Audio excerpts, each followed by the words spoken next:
Hello, everyone. Welcome to another DailyJim. Today is Tuesday, May 7th, 2024. I want to talk about anti-Semitism, being against hate, and how often we are not for love. So these days, there are lots of claims that people are being anti-Semitic. Sometimes there are claims that people are being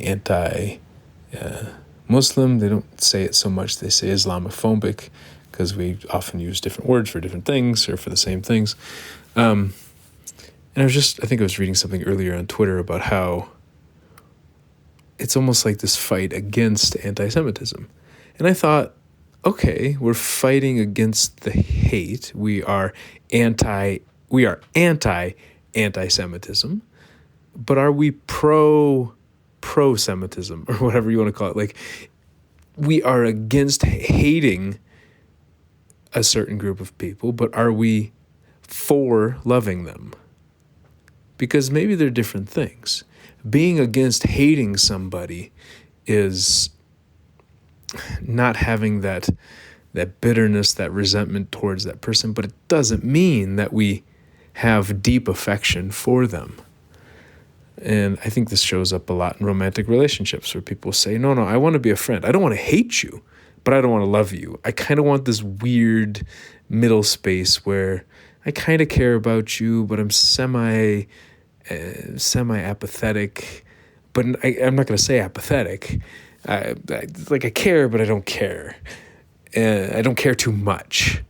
This maybe fear of caring too much or loving too much.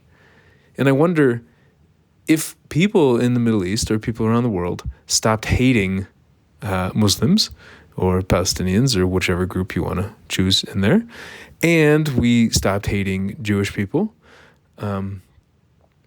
does it resolve it? Because is the absence of hate, what is the absence of hate? Is the absence of hate love? Is the absence of hate indifference? And being at peace with somebody, which means, yeah, you do you, I do me, and frankly, whatever happens to you, I don't really care about because I'm numb to different experiences in life. Is that the goal? What's the goal? If the goal is to just get rid of hate, what are we replacing it with? This idea of destroying, or if it's like a destruction of the hate, okay, what are we constructing? What are we putting in its place? I think we don't talk about this often, probably because I think what I would like to put into place is love, affection, care, consideration, compassion, connection, unity, alignment, maybe not alignment. Yeah, but even alignment in some ways. Not harmony. Yeah, maybe harmony in some aspects where we are working together and connecting. But I don't know if we actually want that so much in life. Or maybe we really want it, but we're terrified of it. And maybe we're terrified of giving it to someone else when they don't give it to us. That's kind of been the essence of something I've struggled with, and I'm sure other people have struggled with this too, of what if I want to love somebody more than they want to love me? So not whether I love somebody more than they love me, but whether I want to love them more than they want to love me. Now imagine how this plays out maybe in the Middle East in this conflict. Maybe there are some people on the Israeli Jewish side who want to love some more people in Gaza, and then some people maybe in Gaza who also want to love some of the Israeli Jewish population. But other people in their life say you should not want to love them because they don't love you. So if they don't love you, why would you want to love them? But maybe it's just this misunderstanding. Maybe actually we all love each other. It's just about whether we want to love each other. Maybe love is just so natural. The connection and the compassion is so natural and so quick and spontaneous. But the cultural, personal, institutional knowledge that says, you do not want to love that person, often overrides what's going on underneath. And so For me, I don't find it very actionable to not hate somebody. Okay, it's like saying there's 100 different food options and you tell me 5 foods you don't want to eat and there's 95 food options left. Okay, you got rid of the 5 foods that you hate. Okay, so it's helpful. It's helpful because maybe you have an allergy to them or whatnot. Fine. But there's still 95 other things to eat.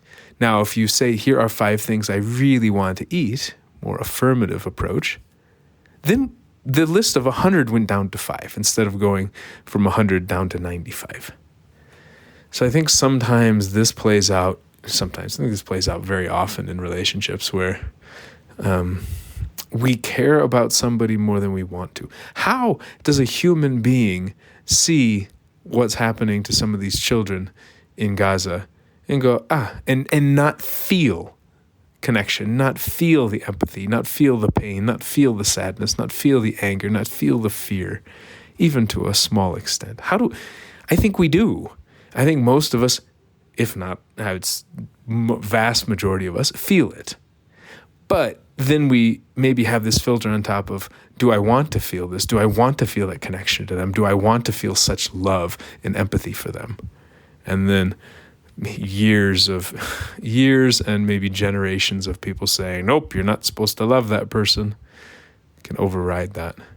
And it's not just talking about the children in Gaza, it's talking about the children or the adults in Ukraine, Russia, Sudan, Ethiopia, in Israel as well, like in different parts of the world. I think fighting against the hate, fighting against anti-Semitism doesn't bring pro-Semitism, doesn't bring... I think what we really should be fighting against is the fight against love. So it gets very meta, like fighting against the suppression of love. I think that's the bigger fight. Because I think we naturally love, and then I think we just squash it down because of so many things that people tell us and we tell ourselves. And that's what I hope for. I hope people just let themselves be more affectionate, not even just let it. I hope people want to be more affectionate. I hope people want to feel the pain of others and feel the pain of life so that we can also feel the joy of life, so that we can also feel the excitement and the gratitude and the blissfulness of life. Because if we don't feel the pain, if we don't feel things that are happening, if we keep kind of push down this love of somebody else or the love of life, if we keep trying to squash it, then what do we have left?